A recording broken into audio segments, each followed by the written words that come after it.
discussed, right? Yeah. Good afternoon, friends. Greetings from IGBC Bangalore chapter and welcome to Harit Prem Bharat Mahotsav 2021. My relationship with Dr. Prem Jain began in 2006. Honestly, I am yet to come across a person of his grace and persona. If I am here amidst this august audience, the entire credit should go to Dr. Prem Jain, for he literally handheld me and passed on a legacy which was so close to his heart. May Almighty God grant him eternal peace. Dr. Prem Jain expired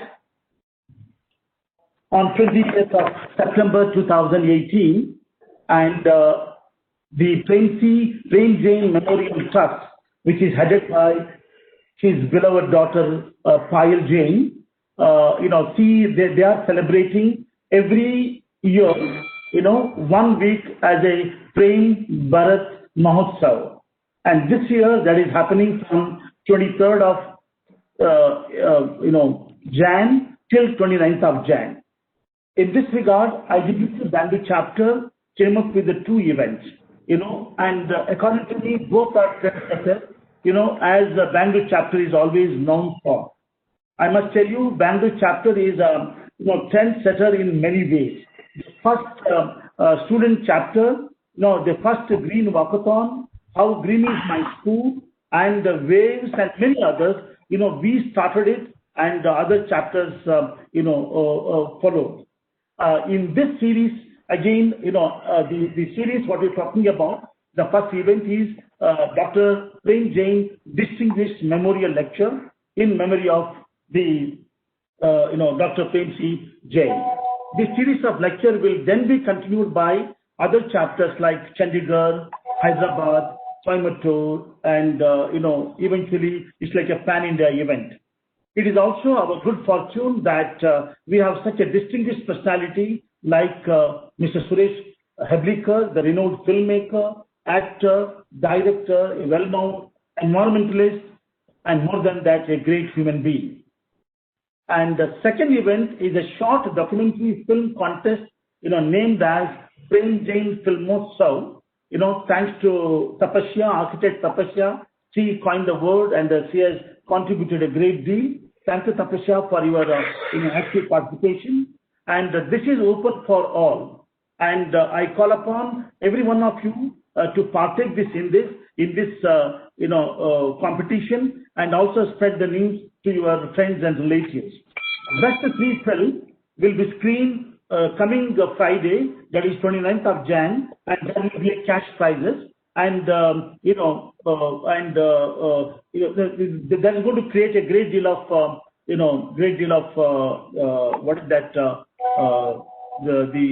great deal of exposure to the Indian green building movement. And once again, I thank every one of you for participating in this distinguished lecture series in memory of Dr. Prem Jain. And I invite Mr. Suresh Heblikar to give your lecture. But before that, I would also like to welcome Mr. Srinivasan, the member secretary of Karnataka State Pollution Control Board. It is so nice of you, sir, in taking your time and participating in this event on the request of Dr. Hariharan. And before Suresh Heblikar starts his lecture, I call upon, I think Payal is going to talk for a minute or two with her good wishes, and then Dr. Hariharan will take over, and then we will have a small concise film of maybe about 1.5 to 2 minutes, and then Mr. Heblikar will start his talk. And post the talk, we will have a question and answer, and we will also request Mr. Srinivasan also to say a few words from his point of view. Thank you, and okay. That's very nice. Thank you, Mr. Beary. You have covered the entire gamut of the event today, very crisply. Payal, are you there? Can you say hello? If you're not there, we will bring you in later. You will begin. She's not there. She's yet to join, but she's trying to join. She just messaged me. Wonderful, wonderul. Also, Tapasya, I have requested Siddesh to see that he offers both mic and video access to Mr. Srinivas of PCB. Please enable that process for him, right? I will leave it to you and Siddesh.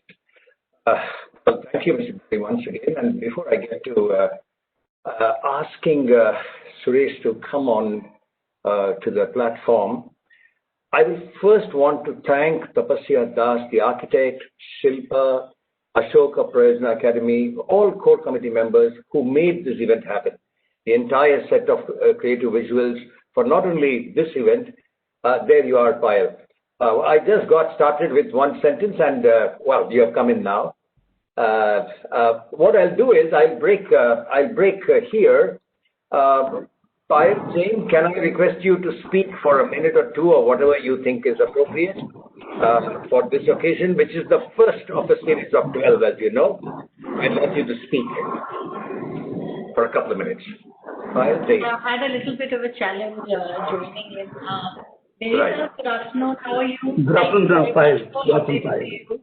Yeah, so thank you. I just want to say thank you to everybody for starting off this Hariharan Bharat Mahotsav in such a fabulous manner. Thank you very much, Suresh, for being a panelist, for inspiring our audience today.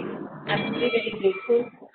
This year we have, because we are all in the virtual space, we weren't anticipating the kind of interest we would get. So, as you know, Doctor, we have grown.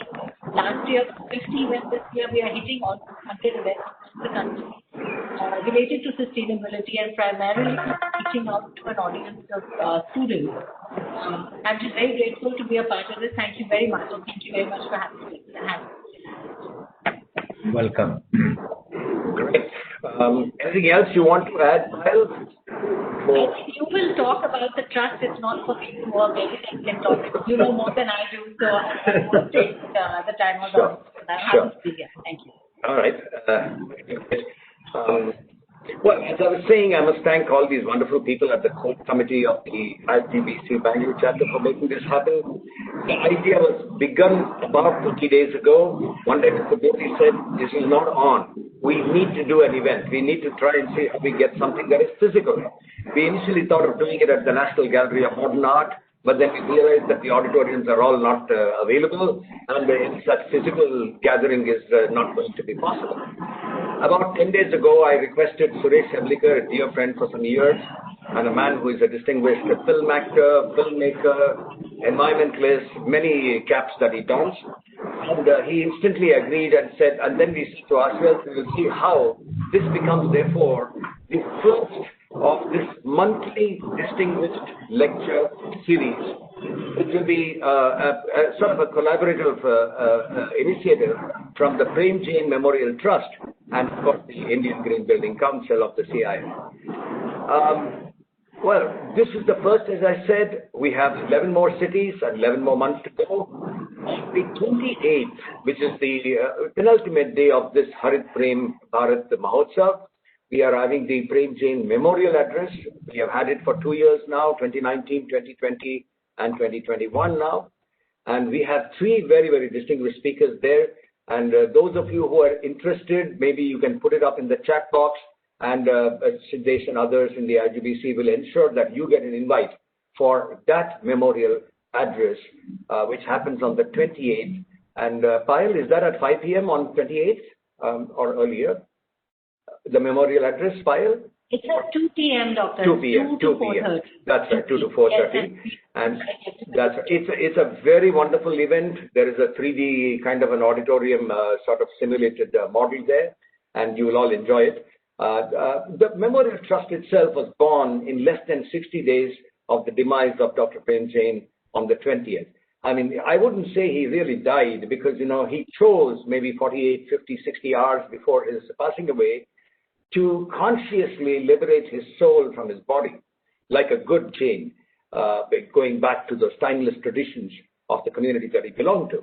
You know, not that he was a religious person, he was a very secular person in many ways. And I have, like Mr. Beary said, Many of us, many hundreds of us have been inspired by his utter simplicity and very simple ways of scaling impact, which has been troubling many of us. For instance, Suresh Heblikar, I think, founded his Eco Watch sometime in 2004, 16 years ago. And he has had the challenge, just as I have had with the Alltech Foundation, was also started in 2004, of scaling impact. The issue, therefore, that, in very, very remarkable ways that Dr. Jain addressed was to utilize the resources of the CIA and of the Indian Green Building Council, which was established in 2004, to bring impact that was staggering. At one point in time, we had only 20,000 square feet, as many of you members of the IGBC here will know, but I'm actually talking to some of you who are initiates and new to this forum. From there, we have now taken it to something like how much is that? 750 crore square feet, if I want to talk in square feet, or 7,500 million square feet. Now, these numbers are not easy to achieve.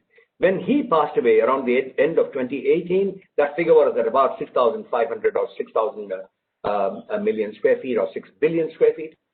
We have come a long way. Suresh Heblikar, we invited him primarily for he brings a refreshing sense of candor and an earnest to his overview on sustainability. I mean, many of you here have listened to experts in the building industry. But here is a man who isn't an expert in that sense from the building sector. He's I don't know if I can call him an environmentalist or an ecologist or an ecological activist or whatever. He has planted many, many million trees in North Karnataka and in many other parts of Karnataka in the last 15, 16 years. He has gently, quietly persuaded, never carried his clout as a celebrity, into some, shall we say, corridors or soft corridors of the government, and ensured that there was enough support to bring such reforestation and afforestation in part. So he's not actually only been speaking about it, he's also done what he can to sort of breathe life into those visions of his. He studied, at the Harvard University in Hubli, Dharwad. He comes from those parts, from a very distinguished family, by the way. And then he does his post-graduation in Malnad, which is the lap of the Western Ghats itself in some ways. And so his love for the Western Ghats from his childhood into those years, formative years of his education, grew very strongly. Now, whether you talk sustainability, environment, ecology, or what humans can do to protect these, there are very many different perspectives, and you will listen to him soon. From the time he was a film star in the 1978, 1979, 80, I remember seeing that Mani Ratnam film of his, Pallavi and Anupallavi, I think it was called, Suresh will know, back then in the early 80s or something. We will put out a little, film of 60 seconds for you all to know, and a younger Suresh, shall we say. There are other aspects of Suresh's work from those years. There was one song, a very celebrated song, which is shot around a lake to the south of Bangalore. That lake disappeared in some 4 or 5 years after the shooting or some such thing. Suresh will tell you the story much better than I know. I mean, these are little stories that I have got from him over those times that I have met him. Last year, I was with him over a quiet lunch in a restaurant, and in his very animated, very energetic ways, and he can put a 20-year-old to shame with the kind of energy he brings. He was talking about this new project that he has in mind of making a series for maybe National Geographic or for Discovery on these larger aspects of the planet. And as a filmmaker, his handle on the medium is so powerful that I don't doubt at all his capability to make a series that could be gaining global acclaim if only somebody supports and makes him a producer. Well, he's worked with Mani Ratnam, as I said. He's worked with T. Lankesh. He's worked with that other distinguished filmmaker, Girish Kasravali, many others. Remember that he was a thinking actor and not just the masala box office film star. He's made many films on the environment himself. He spoke to me pre-COVID, as I said, about this ambitious series of documentaries that he wants to make on the world's ecology. He's full of ideas and speaks with an enthusiasm that will shame any one of us who are wanting to see that we push those frontiers of sustainability. I have one regret that I carry, Suresh, that I could not give you the home that you kept asking in one of those projects of mine. I know you love those homes, deep eco homes and such. Someday I'll probably make it when I make some project of that kind. But I've decided I've done enough with projects and homes and such things. I will only want to see if I can work on accelerating sustainability. To all of you, ladies and gentlemen, to me, India being a sustainability guru for long centuries is borne out by one very stark impression that we all carry every time the Kumbh Mela happens in Prayag or in Nashik or in Pushkar. Remember, today's theme is India has forever been a sustainability guru. I suggested this to first to Mr. Beary, then to Suresh Heblikar. They both instantly agreed. Remember also, the idea of the phrase sustainability guru is something that Dr. Prem Jain used to be very fond of. He always believed, like many of us do, that India has led and has been the capital of such spiritual supports and pursuits in many, many multiple ways. Millions who go to those Kumbh Melas stay for days on end on the banks of the holy rivers or the Kunds, for instance, in Pushkar. How do they do that? Nobody advertises for a Kumbh Mela. They spend their own money. Most travel with their own food in little cloth bundles. I've seen them eating like that with either rice or dry rotis. Sometimes it is bajra with pickles.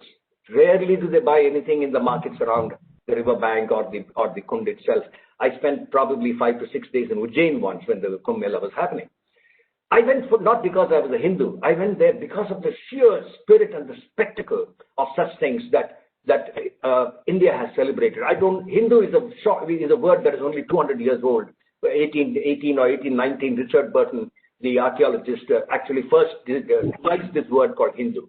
We were never called Hindus before that. If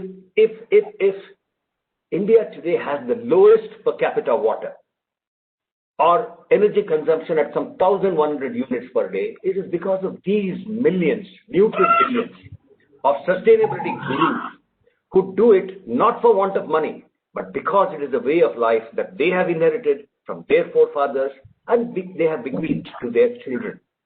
In the cities, we occupy only not more than 2% of the land mass at 140,000 square kilometers.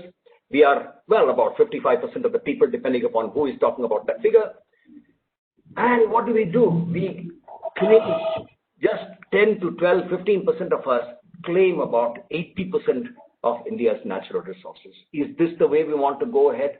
Do we want to learn from these sustainability gurus, 700 million of them, 70 crore people who teach us how to be sustainable?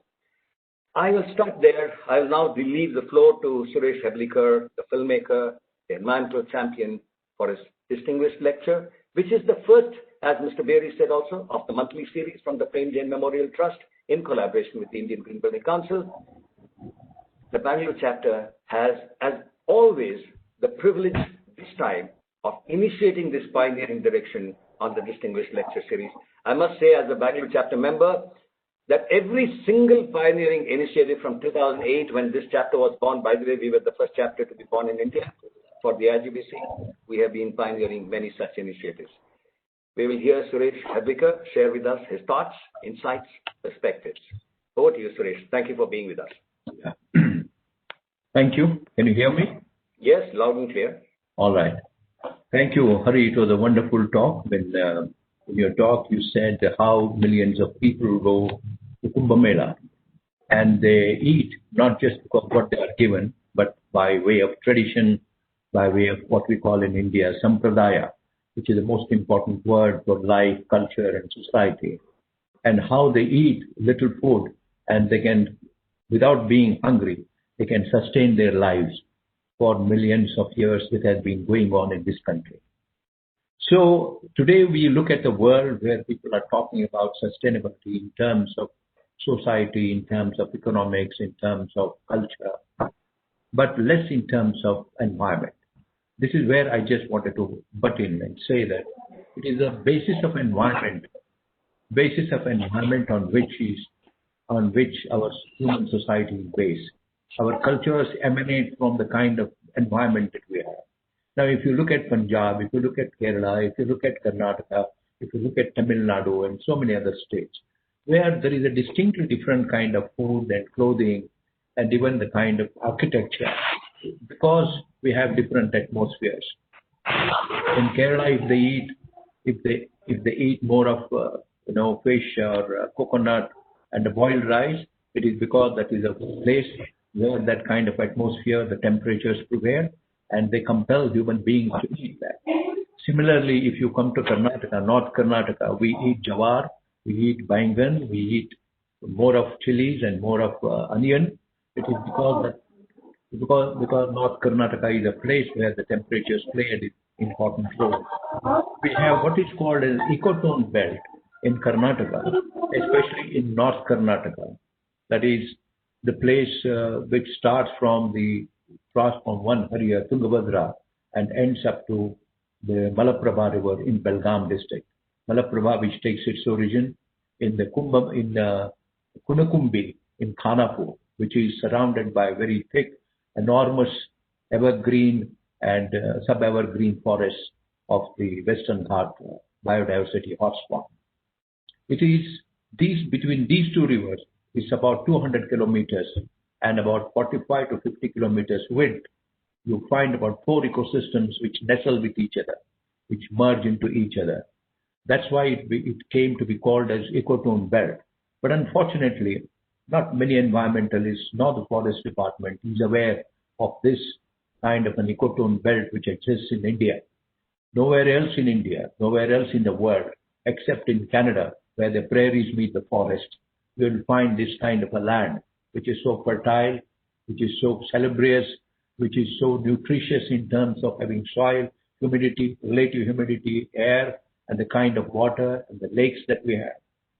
Dharwad had about 1,000 lakes earlier, and these, you have heard of Dharwad Peda, the Babu Singh Peda. I asked once the Babu Singh's son and his grandson, I said, why people come and stand in queue and buy, and they bring the cars and stand in queue to buy your peda? He said, sir, here the cows drink water from the lakes and eat grass. So the milk that we get from the cows has a swada, a kind of an aroma, which I tapped and started making the Dharwad peda. What I'm trying to say here, trying to stress upon, is the kind of ecosystems, 4 ecosystems. We have the Western Ghat forest, we have the bushy forest that is called the scrub jungle, and then as it subsides, we have the lake ecosystems, and as the lake ecosystems subside, we have the grasslands, the Deccan Plateau. So these 4 ecosystems which prevail in the North Karnataka region have given array of vegetables, fruits. Like if I say like Jamu, the king of fruits, we have the guava, we have the mangoes, we have kauli hannu, we have parge hannu, we have gori hannu. You name any fruit that is available in the entire country is found here. Unfortunately, the environmental considerations, which must be very comprehensive and holistic, were not taken into consideration by the government. And they launched about 15 to 18 years ago a big industrial area called the Belur Industrial Area. It is absolutely a wrong location for the industrial belt. I spoke about it after they launched this, because that particular area is meant for agriculture, horticulture, and animal husbandry. Because we have creeks, we have grasslands, we have beautiful, nutritious soil, which is meant to produce millets, which is meant to produce guavas, which is meant to produce mangoes, and that could have tremendous amount of these vegetables and fruits could have been produced, which would have been suffice for the entire state. But unfortunately, no, we put a lot of 2,000 acres of land were occupied by the government, and then many of them have been taken over by, unfortunately, a lot of politicians, which they have not started industries. But those who started industries, many of them closed down. Because there is something going wrong here.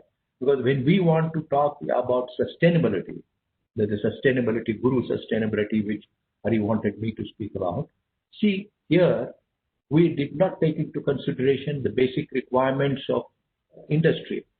Whether industry or any kind of an economic enterprise has to be based on environmental consideration, like soil, minerals, water. Hello? Okay. Am I being interrupted? No, okay. So we have to look at labor, we have to look at land, we have to look at the other materials, the raw materials which come from the natural resources. The natural resources constitute the environment. There's a big talk going about in the world. People started talking about the electric, the battery cars, the electricity battery, whatever, the battery cars, the Tesla and all that. But we are forgetting how the car is produced.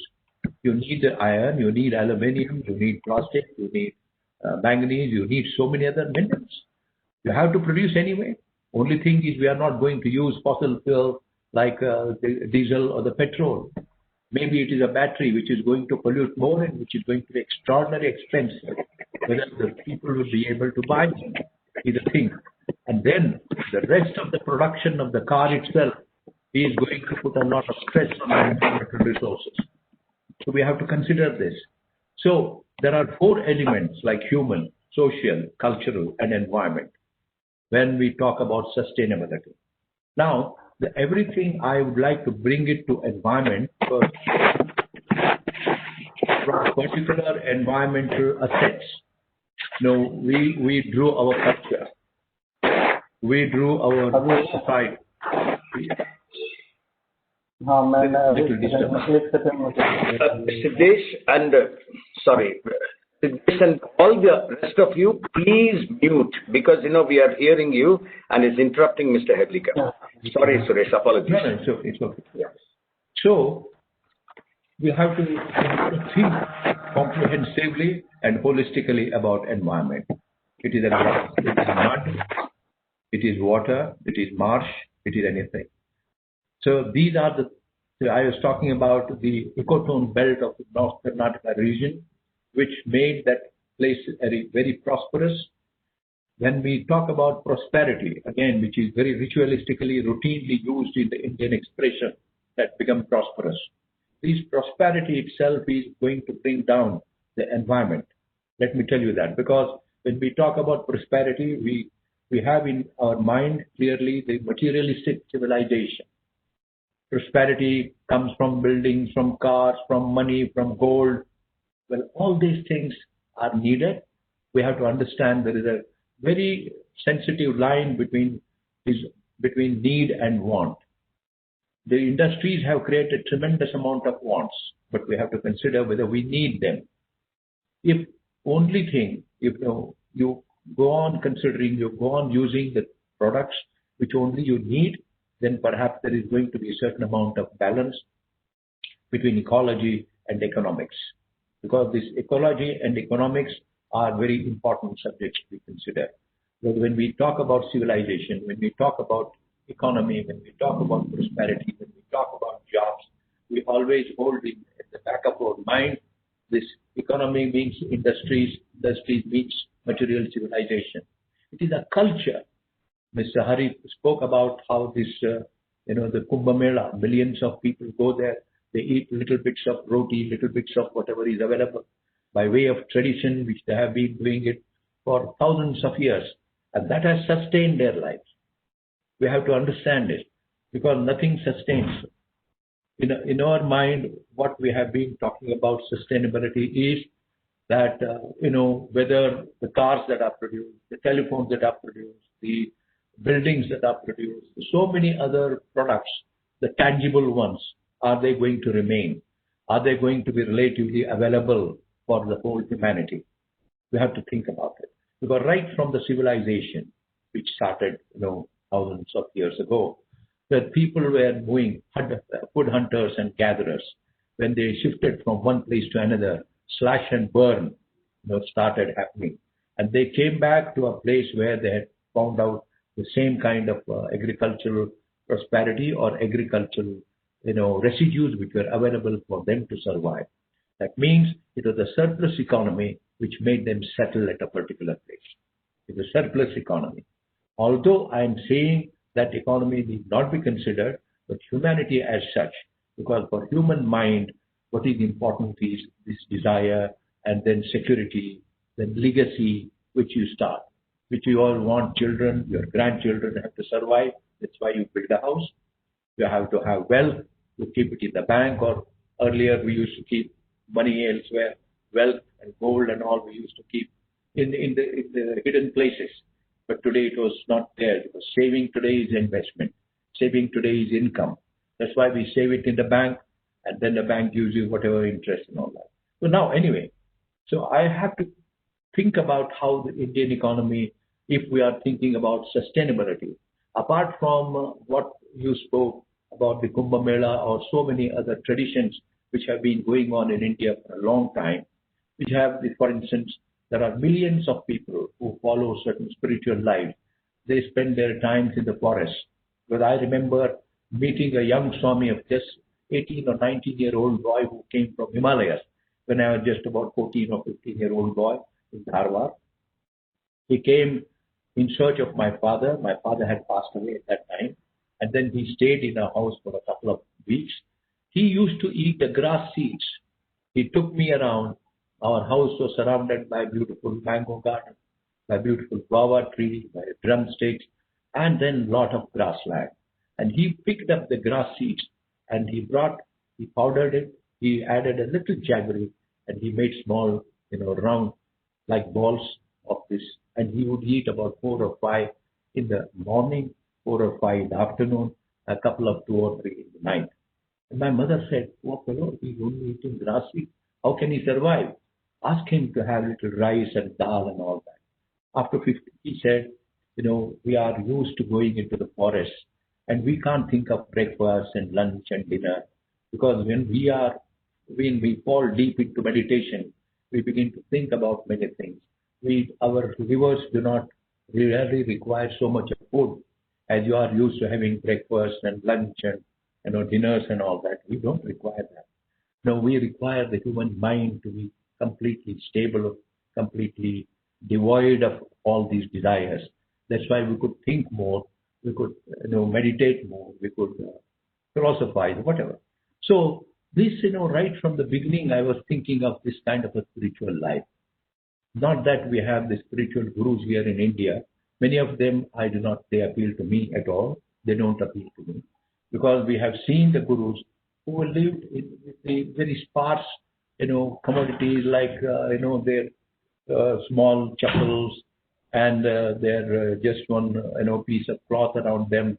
And then they have the mat on which they would do yoga in the evening and just sleep with little food. This kind of a life which was, oriented, which is an Indian oriented life. That's why I always thought, why in India, millions of these children who studied the Gurukula system, where they would sit under the tree and look at the sky, look at the beautiful rivers, and they would go on flowing and they would go on taking their turns.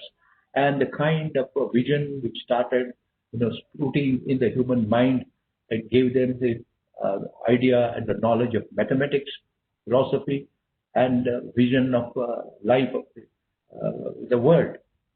It is very important to think because we always think of higher education, management education, so on and so forth. But eventually, we have to think in terms of the local life, the local available materials, the local available resources upon which our life is based. People are thinking today, like even the United Nations said, that have fair trade policy. Whatever is available in the world, if it is produced well, let it be available very freely or at a lesser price to other countries. But then, we have to think in terms of how it is packaged, how it is shipped, how, so much of, the natural resources are spent, like the oil and the gas and all that. So it is a local economy, the local ecology, which is going to support you to survive. So that's what I thought. The Western Ghats need to be thought about in India because Western Ghats are not only, the bunch of trees which have made the forest. Western Ghats are treasure trove of medicine, treasure trove of manganese, treasure trove of steel. I mean, you all miss most of the iron ores that are available. The medicinal plants that you get there, tremendous amount of biodiversity. Think about this nation. Think about the whole earth. In the entire universe, this planet is the only place where human beings, wildlife, like the elephants, the tigers, the beautiful birds, and the butterflies, the beautiful forests, the oceans, the rivers, all these are seen only on this planet. There is no another planet like Earth anywhere in the universe. And we must be really awed. We must be fascinated by these beautiful gifts. They are divine. And we must think of really sustaining them. And how do you sustain them? Like the Stanford University brought out a wonderful report a few years ago. In that they said it is the economic expansion, it is the industrial expansion, it is urbanization, it is the increase in human population, which are putting tremendous stress and enormous stress on the natural resources of the world. And this is where the global deterioration of the environment is being seen. How is the global environmental deterioration taking place? They put a lot of scientists, ecologists, the economists, the sociologists, and the physicists. They put them to work. They said, why, in spite of so much of thinking in the world which is going on about environmental degradation, environmental, equanimity, environmental balance, and all that, why there is still so much of environmental degradation going on? So after working for years, they came out, they thought that it is the human population, the increased demands of the increased population. Because today we are aware of the product. Maybe about 50 or 100 years ago, very few people had the cars, very few people lived in the top buildings and all that. But today everybody needs everything. Today we need a phone, we need a motorcycle, we need a building, we need city life, the urban life. That is the reason why we say that millions of people in the villages today are not interested in living in the villages because they are influenced by the TV, they are influenced by the telephone, they are influenced by so much of exposure which they are getting day to day in the last 10 to 15 years. And once our governments, unfortunately, in India that I have seen, we have been focusing only on building the great urban cities, the metro cities. The big cities are a big drain on the environmental resources. Because Indian whole tradition, we have to think in terms of how mind has been working in this country. As we have been a traditional people. Look at our way of life, our culture, our food, our clothing, our way of thinking itself. Most of it is based on the traditions. And we have gone against the traditions by building big society, the cities. That's why I always thought even the political elections, like for instance, the elections that we have today, they are fought in the small towns and the villages. They take their own people who belong to their caste and religion and community, and they get elected. They eventually, when they form the government, they would like to give jobs to the youngsters who are brought from their community. And whether these engineering or other colleges which are working in the small towns, whether they really deliver enough or the good knowledge or not, unfortunately, I have to say that, because in the small towns I have seen the colleges and the teachers, some of them are extremely good, but many of them are just formed because of the political influence, political pressure. So such people are taken. They say, please give, my son has done his engineering a job. What kind of a job? The private companies cannot take him if he doesn't really, give a smart answer, or if he's not very smart in his understanding of the present society. Then he has to go take a job either in the PWD or the BBMP or BWSSB, where the political pressure can work. Unfortunately, we have this kind of people. That's why we see more craters on the road. We see the breaking up of the pipes, breaking up the tanks, breaking up of many of these small little bridges and all which happen which are built across the country, in the small towns, in the small villages. We have, unfortunately, these problems which are being piled up every day because of the kind of educational division that we see today. So, to think of this sustainability, now let us see. For instance, there are 823 billion rupees. 823 billion rupees were made by 10% of Indians out of the 136 crore people in this country. Only 10% own 77% of the national wealth of India. And during the pandemic, there were about 823 billion rupees made by these rich industrialists, in spite of the the pandemic. Then how when the world was suffering, when India was suffering, when millions of workers were working in big cities, they did not get food, they did not get transport, they walked for miles and miles, for hundreds of miles to go back to their homes. I wrote an article about it. I said when they go back, many of them will not return because it was enough for them to live in a big city where the hospital, for instance, charges were not being met by them. Here, when a city like Bangalore, we started chasing wealth because there are more than 500 multinational companies came and established themselves here. And a lot of youngsters, more than 25 to 30 lakh youngsters today are working in these companies.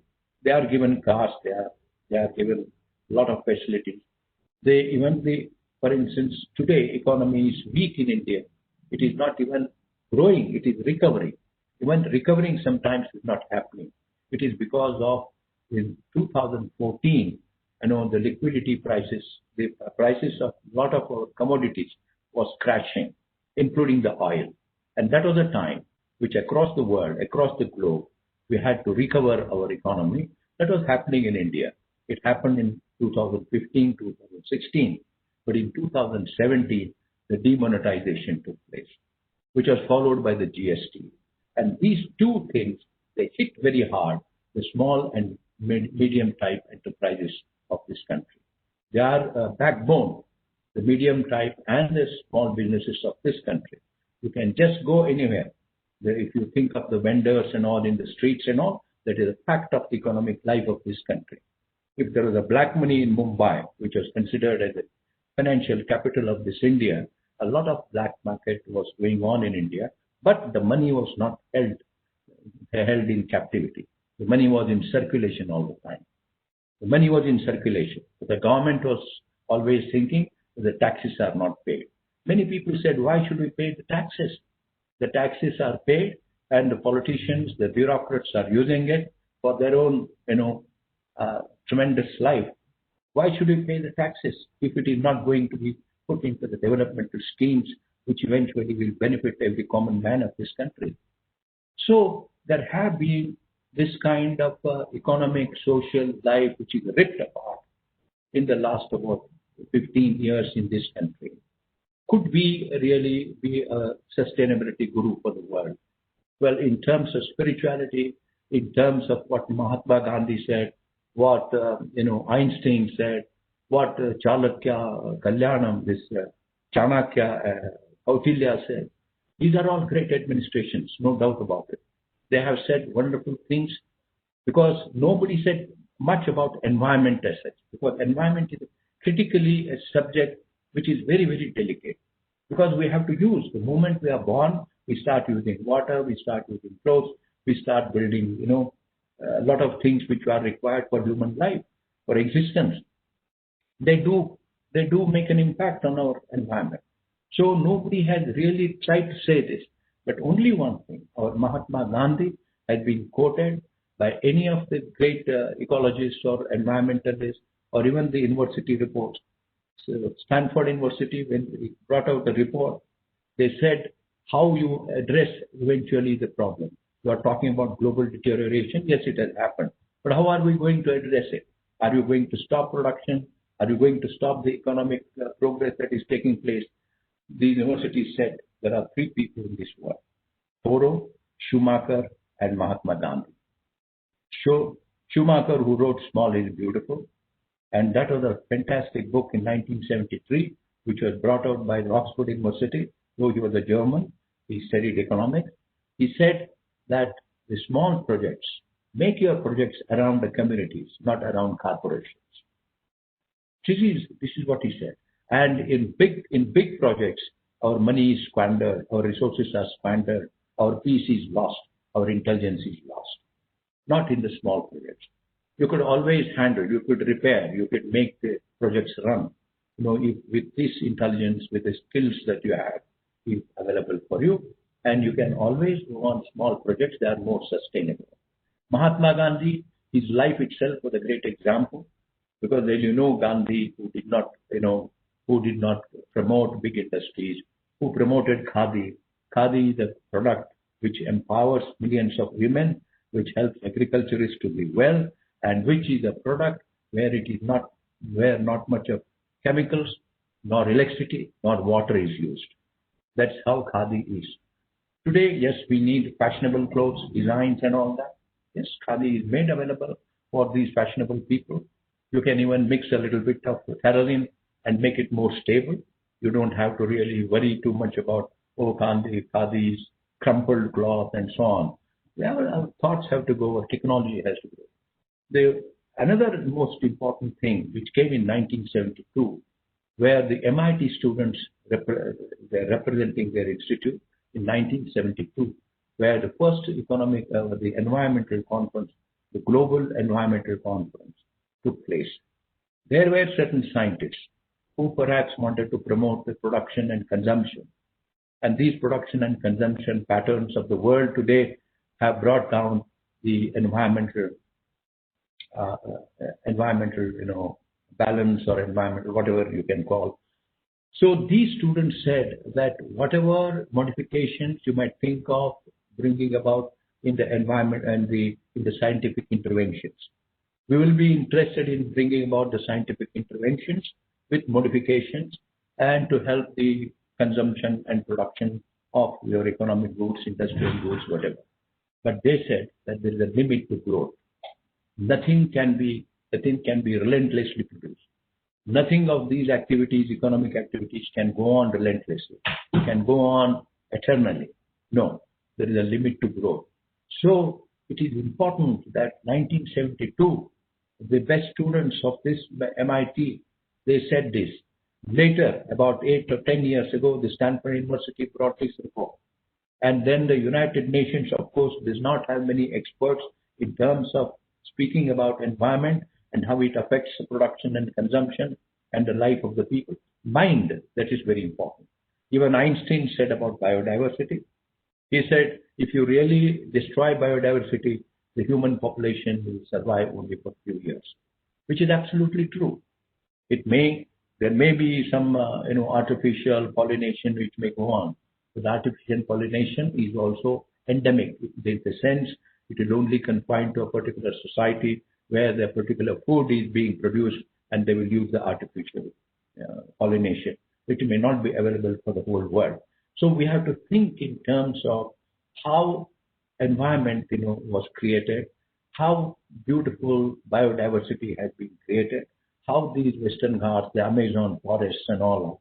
But unfortunately, these forests are being hacked, these forests are being encroached, the forests are being plundered. In the last 100 years, about 50% of the forests of the Western Ghats have been gone. We get our rains, the Western Ghats of South India, which are considered as the biodiversity hotspot of the United Nations. We have lost 50% of these forests, which has affected our rainfall, which has affected our water, which has nearly in the whole of India 70 major rivers, which take their birth in the forests of the Western Ghats. They have billions of acres of land are plowed, billions of acres of land are irrigated and plowed and watered by these rivers, because these rivers take their birth in the forest. We have in Uttar Karnataka area, we have 4 rivers, Mahadayi, Kali, Malaprabha and Ghataprabha, which irrigate millions of acres of land, which run hundreds of industries, produce thousands of jobs, light up millions of homes. Just imagine, because of the forest. The forest is at the base of human civilization and human culture. Forests are not just a bunch of trees. They give us medicine, they give us biodiversity, they give us wonderful soil. They have affected millions of people who live in the edges of the forest and who live in the deep forest also. That is why we have to think how forests are very important. These forests were not created by human beings. The forest is created, by this. We don't know how, but however, I would like to say that we have these amazing gifts which the planet has, like the oceans and all that. But we keep on plundering them the way we like, the way we want to. That should not happen. How to create awareness is the most important thing. I have believed that it's the children. We have to create awareness among children about the importance of the soil, because you don't see any soil in Bangalore today, unfortunately. We have asphalted the entire Bangalore. We have chopped all the mounds. We have leveled all the low-lying area. And when the rainfall comes, where does it percolate? Where does the water go? How do you grow? How do you bring up the soil? How do you bring up the grass? How do you bring up the croton? How do you bring up the flowers? How do you bring up the vegetables? All these things have to be brought over a distance of 100 kilometers today. So the more important thing today, if the cities have to survive, we have to focus on the peri-urban areas. The peri-urban areas are even today are slightly untouched by the government agencies. So the peri-urban areas are the areas where people are not totally urban or they are rural, but they are right in between. But fortunately, we have the soil, we have the grasslands, we have the water bodies like the lakes and the ponds and the wells, we have the cattle, we have a good air, and these are the things where we have to grow our vegetables and crops and produce a lot of fruits and also a lot of milk. Unfortunately, Bangalore, which has about 4,000 acres of grassland near Ecotone, I saw that in the paper yesterday, that precedence has been given to the film city. I belong to the film. What is this film city going to do? Jumping and dancing and fighting. These are the kind of films that we are making.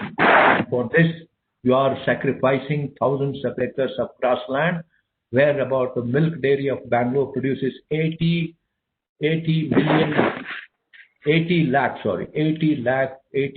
lakh liters of milk is being distributed every day in Bangalore. I asked the managing director of Bangalore Dairy, I said, where are you going to feed your cattle? Don't stall feed them. See, I remember in Dharwad, we used to go to Bombay restaurant, that is a place, hotel, because he used to give us dosa and the gunpowder, that is a chutney puri. And along with that, he used to give a spoon or 2 spoons of beautiful, aromatic, wonderful, ghee. And when I went recently, he said, Suresh Babu, I cannot give you ghee. I cannot give you that dosa. Why, Baba? I have come all the way from Bangalore to eat that dosa. He said, we don't get that kind of milk at all. We have lost the grasslands. We have lost the lakes. The cows that used to produce this milk, and we produce that ghee out of the milk, is not available anymore. That's what I'm saying.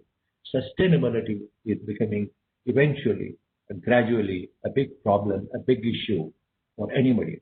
I don't think, because every human society has evolved in its own way, looking at its natural resources, looking at its geography, its culture, it has brought out its own civilization, its own culture.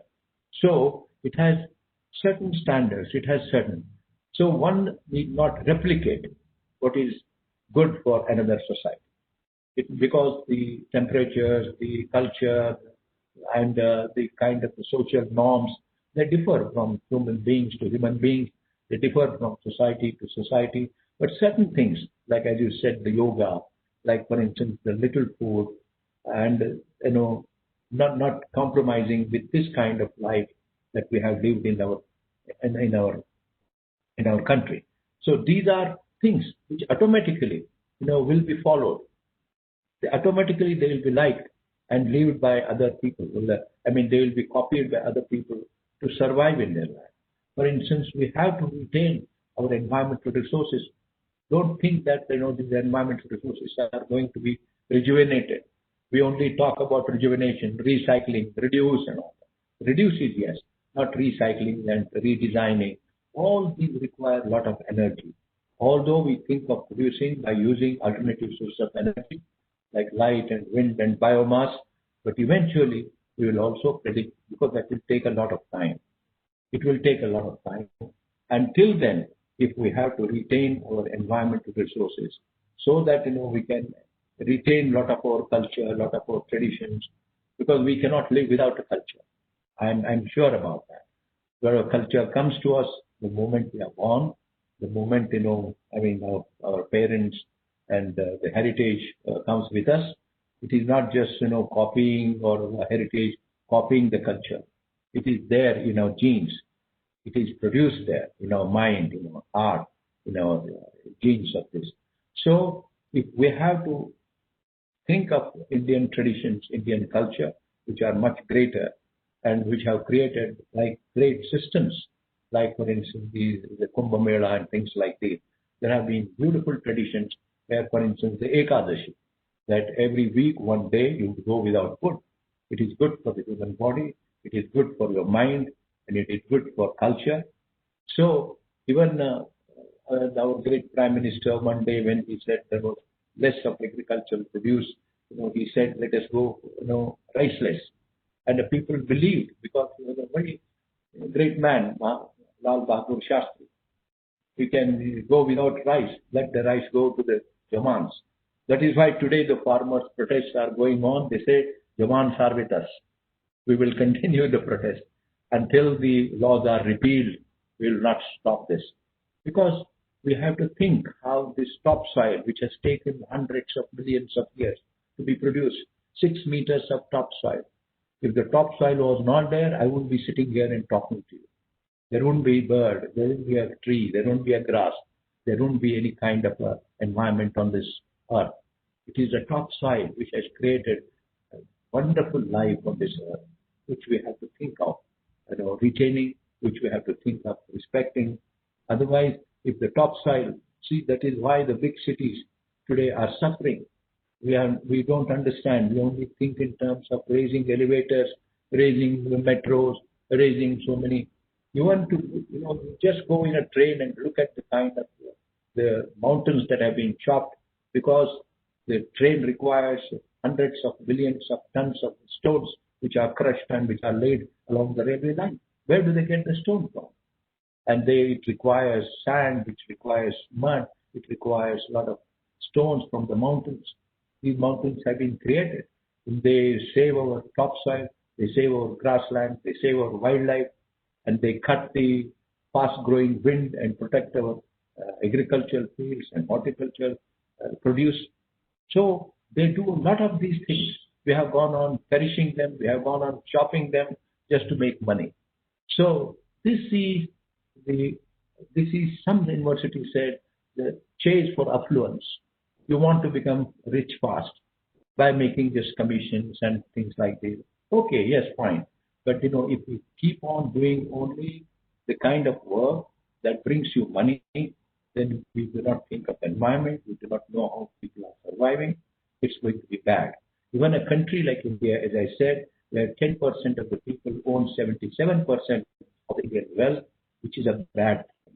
Because today people are aware. They are critically aware of how they are living. They want everything which very few people are enjoying. They want those things also.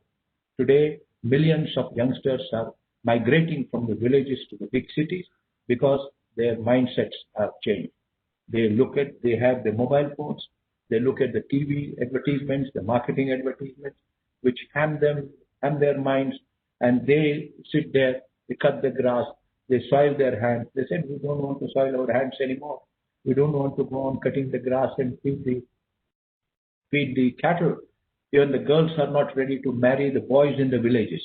Because they say, no, the moment we marry the boys in the villages, then we'll keep on suffering, because we are made to go to the well, to wash the clothes, we are made to go to the lakes to bring water. We have to smear the floor with dung where we cannot sleep. There are no toilets. And the government has not looked at our rural India. They have not done much except, announcing the elections. And when the elections come, the members are elected, they put just some roads. That's all. Maybe electricity has been given, but the rest of the things, like the economic activity, the social activity, the cultural activity, all these things have to grow simultaneously, like it is in the cities. So the youngsters today, they spend more time on the mobile phones and they are getting influenced. Recently, I was in a village. I went to a small shop to buy a thing, and then there was an old woman. She started shouting a name. I asked her, whom are you shouting for? She said, I'm calling my son. I asked her whether he has a mobile phone. She said, yes. For the last 1 hour, he's only looking at his mobile. Look, he's sitting there. So he was sitting there with his two friends. He never bothered to look at his mother, never went to the shop. She said, this is how I'm strong enough. She said, I will continue to serve this, maintain the shop and serve the audience. But unfortunately, I don't know what will happen to my children because they are neither going to the school, nor are they going to college, nor are they working, nor are they helping us to do agriculture. We don't know what the boys are going to do. So this is the kind of village life we have there. That's why I said peri-urban areas are to be looked at as the productive centers, ecologically and economically productive centers, because there we have a lot of environmental assets, the ecological wealth, like the grasslands and the soil are still available. We need to tap them judiciously in such a way, create awareness also. We are doing it. We are developing some lakes there in the peri-urban area. We have tried to create awareness among the panchayat members, telling them that the big universities of Germany, India have found out that if the peri-urban economy does not survive, that the cities will collapse. So let us be very clear about building the big cities. We must be aware that Ford in America said more than 100 years ago that nobody need to have a bus, nobody need to go by bus or train. I will give car to everyone. Yes, at that time there were only 10 to 15 crore people. Today there are 30 crore, 300 million, and they have a land which is 3 times bigger than India. They have more resources. They can still America is suffering. America is economically suffering. There are millions of people who have no jobs in America. That's kind of a democracy which is in peril at the moment. Though recently we can see. So nothing survives. The material civilization is unpredictable. We need not depend on that as a surviving mode, because we have to be sure only mind survives, the thoughts survive. That's why I believe that the Shakespeare, it is Gandhi, it is Buddha, it is Vivekananda, it is the Curator, it is the Marie Curie. These are the people who have done something which affects our life every day, which affects our behavior, which affects our mind. So these are sustainable. What happens, what impresses us will be remain for a long time. Not the car, not the buildings. Okay, yes, some buildings. We keep thinking about some buildings like Eiffel Tower. We think about the pyramids of Egypt because they were greater vision. They had wonderful vision that these will have to be looked at by millions of people around the world and think about. So we have to create such items.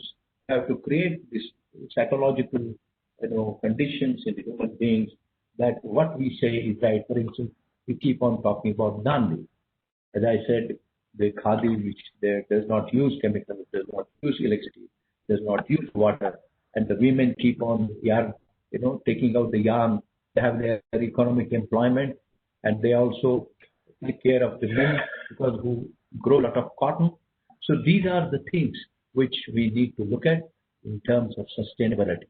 If sustainability, can I request you for another 3-4 minutes in a way that you wind up by talking about how this 3 millennia of sustainability that India has practiced could possibly inspire some semblance of the future, modicum of the future. Yeah, I'm sure it will, because the only thing is India, which is in the last 15 years, which has been copying the Western models. I have also read the Western civilization, which is very good. We have to make one thing which is certain: the Western civilization just did not happen in a short span of time. It has taken more than 150 to 200 years. Yeah. They started manufacturing pin. They made pin. They made knife. They made scissors. They made cycle. They made motorcycle. They made car. They made aeroplane. They made the space equipment. Right. We did not make any of them. Think about it. We only brought the car. We brought the computer. We brought motorcycles here. And we only are using them. They have encountered a lot of issues, environmental, economic, cultural, in the process of manufacturing them. Right? They had to create cities, and the cities in the West were built by the farmers. right? Farmer. And they built big cities which are going to endure for a long time because they have, see, for instance, the New York was built with the idea of keeping the city live for coming hundreds of years. It has taken enough measures, architectural and planning measures, to see that they will in future not encounter any such problems of immigration or human population pressures on the city. So, but we have not. We are only using the products which came from there.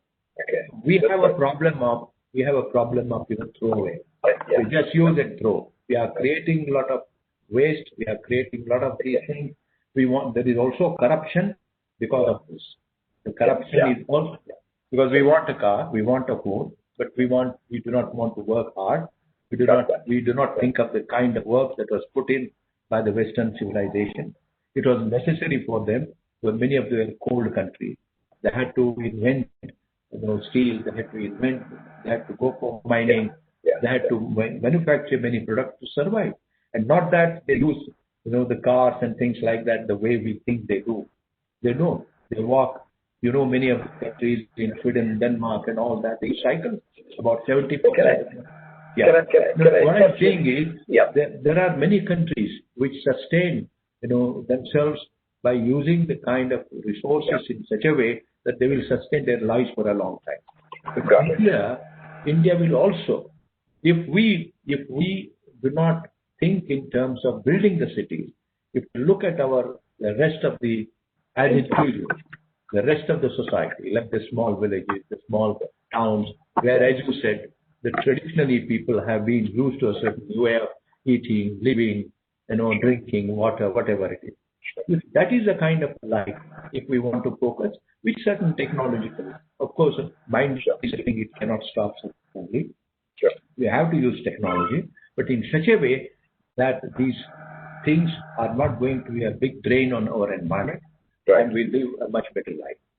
I get that. If that can be done, then I'm sure that India can be a sustainable guru. There's no doubt about that. We have taught yoga. Yoga is being practiced everywhere. It is a wonderful thing. People are fasting also many times, and a lot of foreigners they love India because there is so much of culture, food, and all that. Yeah. Right. So we have to look how they like, why they like it. These are the things which need to be scientifically looked at. And if you want to create a India which can be a sustainable guru for the whole world. I got that. Thank you. Mr. Beary, your take. You have to unmute yourself. Me? Not you, Mr. Syed Beary. Any quick take, Mr. Syed Beary? No, we can't hear you. You have to unmute. We cannot hear you. Yeah, now it is. Yeah. Thank you, Mr. Suresh Heblikar. It is an amazing journey you have taken all of us. So far, I thought you are only a filmmaker and ecologist and environmentalist. You are also an economist. You are also a development commissioner. You should have become the head of our 5 years, planning commission. Because overall, what I noticed, Suresh Saab, is your the sensitiveness, and the compassion, everything, mold into a compassion and more of an empathy and taking everyone together. That is something really, really great. I feel for whatever you have said, the India's ethos, our culture, our diversity, our unity in diversity, it is all something, we can give it to the whole world. Yeah. But what is happening because of these, somewhere in between, the greed and pride has taken over all the other, same elements. For everything and anything, we go with that. In the bargain, whether it is sustainability, whether it is, when you develop the project, we cut the tree like as if we have some vengeance with that. We don't even cut, we stop it. So that kind of a mindset we need to come out. But that's very, very difficult. It is easier said than done, sir.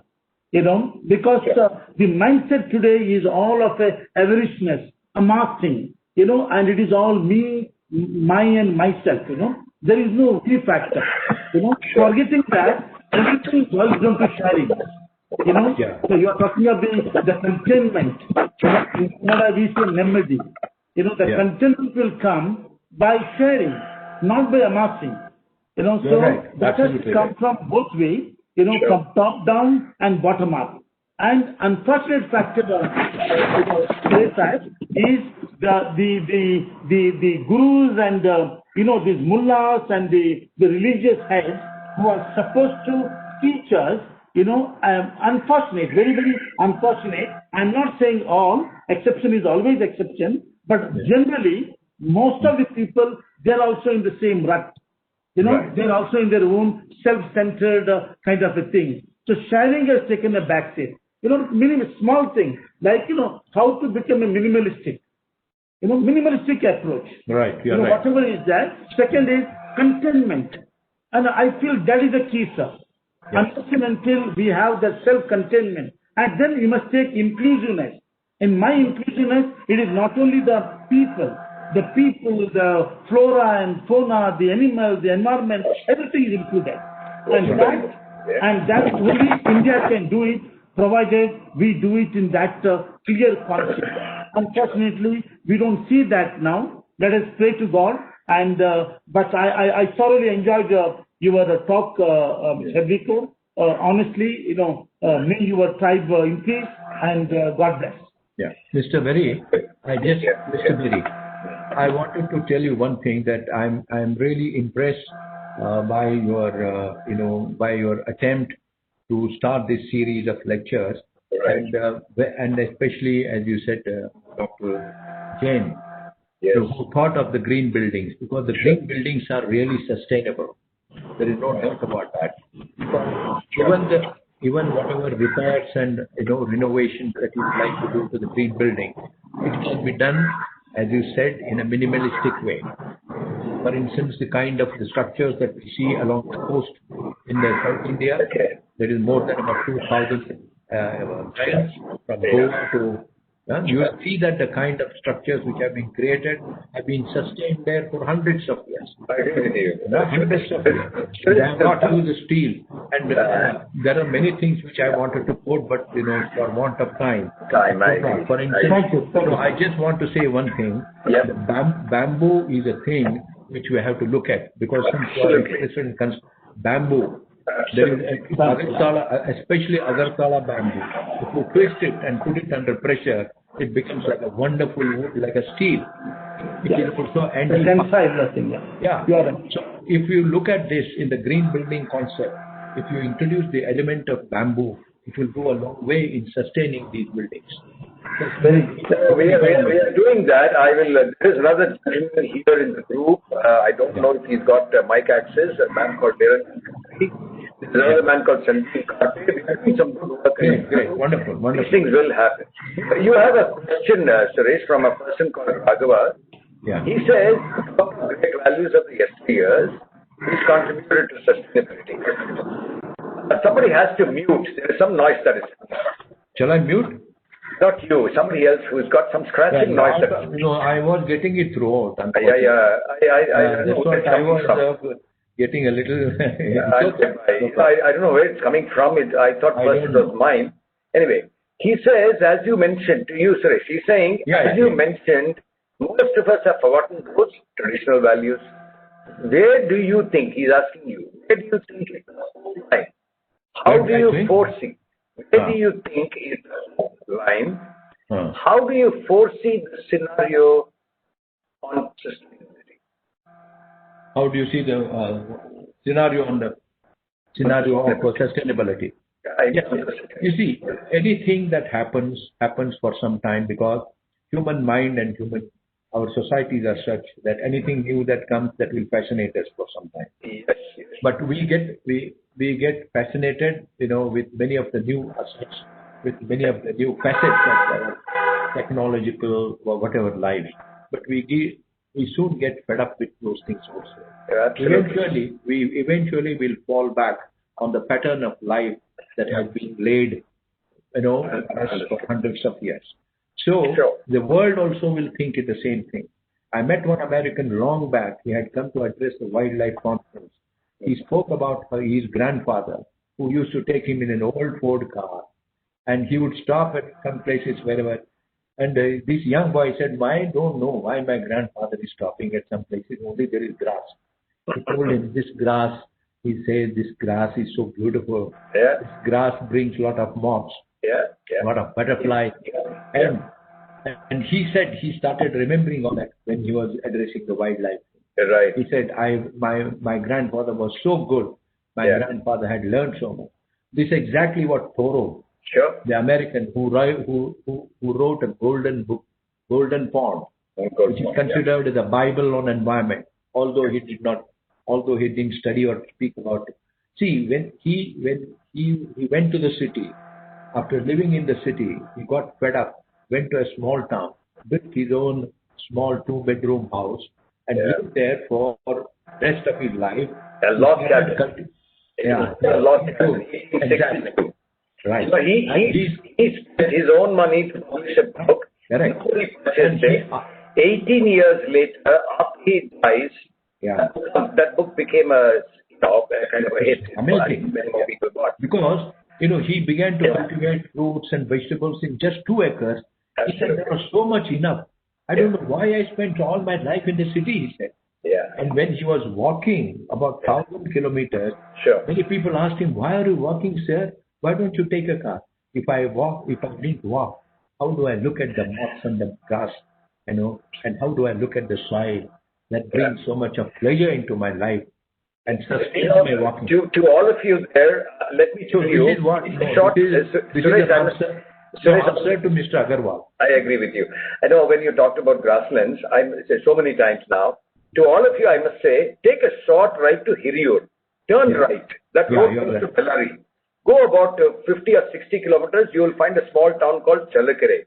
Park your car. Walk from there in the grasslands. There is about 15,000 hectares. Wonderful. 1,500 square kilometers of grasslands there.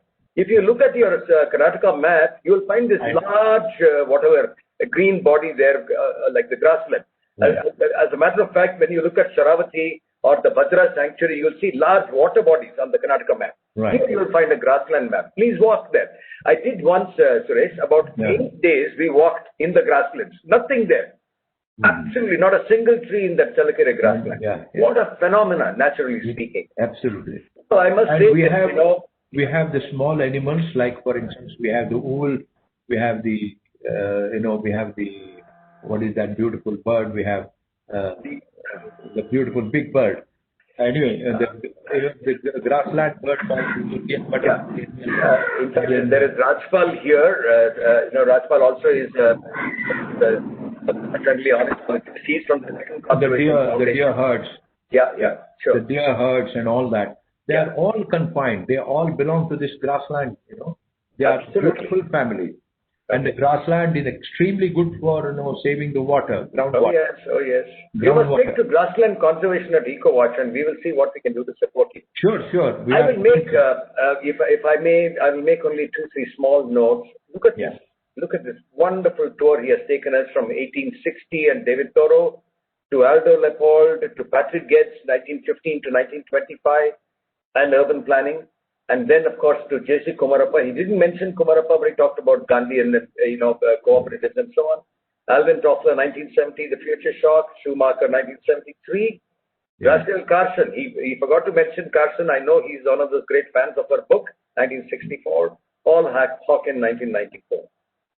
And between all these people in about 130 years, they have told us how much and so, that we can do. We are not listening. Rajpal Navalkar is just now telling me that you all must look at dcf.org.in. I'll introduce you to him, Suresh, one day. Sure. This man, he's about 62 or 63. He will talk more than most of us will do, but he's so full of commitment and energy. He's traveling all the time. He's just now, you mentioned Khanapur. He said he's just now come back from there, and he is planning some mining rejuvenation effort out there. He can't speak, but he's on the chat box just now talking to all of us. Okay. So here is this wonderful tour that he's offered us at this distinguished lecture series, very appropriate for the first one. Chase for affluence. Topsoil is the only asset of the nation. Redesigning also costs a lot of energy. I will ask you which hotel that is in Dosa, and I mean in Nesargata, and go and eat that dosa probably. Bombay restaurant in Subhash Road. Okay. Dharwad. Dharwad. Okay. Amazing hotel. Yeah, okay. And of course, and look at the connection he made. Cows in Nesargata, cows in Dharwad and Beda. Yeah. What an amazing, he did not give you a lecture. I think he gave us a set.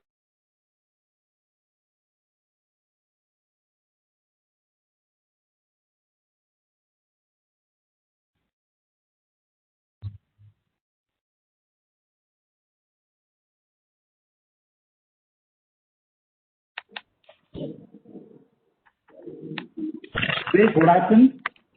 Sir, I think we have lost the connection of Dr. Hariharan. Dr. Hariharan? Okay. Yes. Yeah, in the meantime, shall we ask Mr. Srinivas to speak for us, 2-3 minutes? Mr. Srinivas, are you there, sir? One second, sir. Let me check if he is there. Okay. No, sir, I think he has left. But Hari has come. Mr. Hariharan? Yes, sir. You can go ahead. Mr. Hariharan.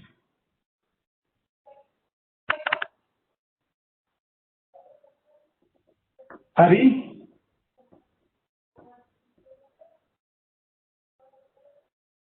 Sorry, I lost you there. Yeah, you can continue, sir. I'm so Hariharan, you can continue. I'm so sorry. So, just to say that kind of a tour de force that Suresh Heblikar offered us today is something that I have had the privilege of once in a while listening and, sort of getting from him. He talked about the Belur industrial area, and he didn't talk about today the Beary industrial area, which is also another story. I think to me, the fact that he could talk about these things in these little stories and homilies, instead of giving us a formal lecture, made all the difference. Even if we are a small crowd, I know that Mr. Beary listened to it fascinated.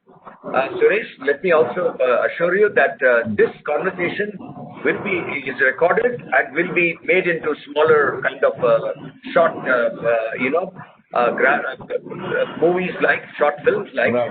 And it will be aired on social media. We'll make it as interesting. Thank you. Last concluding notes from Mr. Beary. Well, thank you once again, Mr. Suresh Heblikar and all our core committee members. Every one of you, whenever we come with some program, some thought process, the kind of help and support what you give it to us is something really amazing. In a short time, we managed to get this such a wonderful lecture on our, great patriarch, Dr. Prem Jain memory. And so thank you, everybody, for that. Thank you, all the audience and the participants. Yeah. Thank you also due to the IGBC CII Secretariat and more particularly to Mr. Siddesh Kumar. And Hariharan Saab, thank you, a special thank you to you because you got Mr. Suresh Heblikar. And honestly, as you mentioned, it was not a lecture series. It was like a professor talking to the students. It is something like opening your heart. There is so much to carry for us. Thank you, Mr. Suresh. Thank you so much. Sir. Thank you. I just want to thank you, Beary Saab, and Mr. Hariharan, Dr. Hariharan, Payal, Siddesh, and the other person, Srinivas. Sir, before you conclude, you and Hari both spoke about the green grass. Yeah. Come to our village, sir. My birthplace is Mudigere, Chikmanlo, but I raised in a place called Kodi Kundapur, which is a very small, tiny hamlet. It is, 30 kilometers north of Manipal, facing Arabian Sea. Whenever I go after the morning prayer, I go on the barefoot walk on the beach. Believe me, one walk of 9 kilometers takes my entire health care for 1 month. It's an amazing feeling. Wonderful. So whenever you are in that part of the, Karnataka, please do let us know. We will Yeah. walk together hand in hand. Thank you, sir. Thank you. Thank you.